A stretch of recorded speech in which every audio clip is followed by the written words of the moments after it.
गांव स्वावलंबी होंगे तो आत्मनिर्भरता की इकाई हम गठित कर पाएंगे। गांव में ये हॉस्पिटल, ये सैनिक स्कूल, ये पब्लिक स्कूल, ये फार्मेसी कॉलेज, ये नर्सिंग कॉलेज, ये आईटीआई, ये केवल संस्थान नहीं है,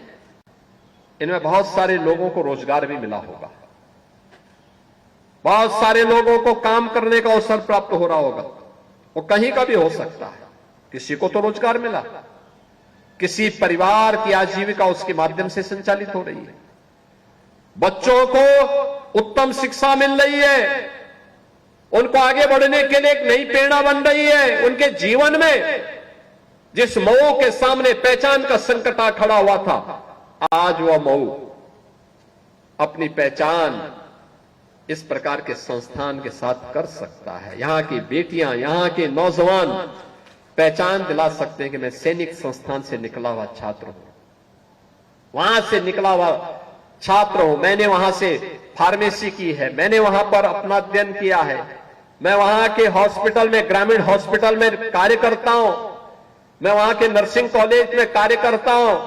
मैं वहां की आईटीआई में से मैंने अपना सर्टिफिकेट लिया है। यानी वे सारे कार्य जो जमीनी धरातल पर तो जुड़े हुए, कॉमन मैन से जुड़े हुए, एम्प्लॉयमेंट भी है, इन्वेस्टमेंट भी है, और साथ साथ ग्रामीण आत्मनिर्भरता के लक्ष्य को आगे बढ़ने के दिशा में एक प्रयास है।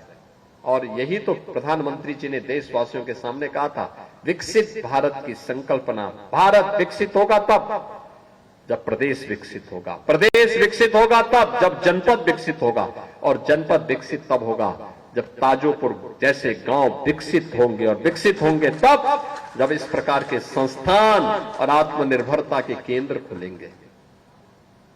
ये विकसित भारत की उस संकल्पना की एक महत्वपूर्ण कड़ी है,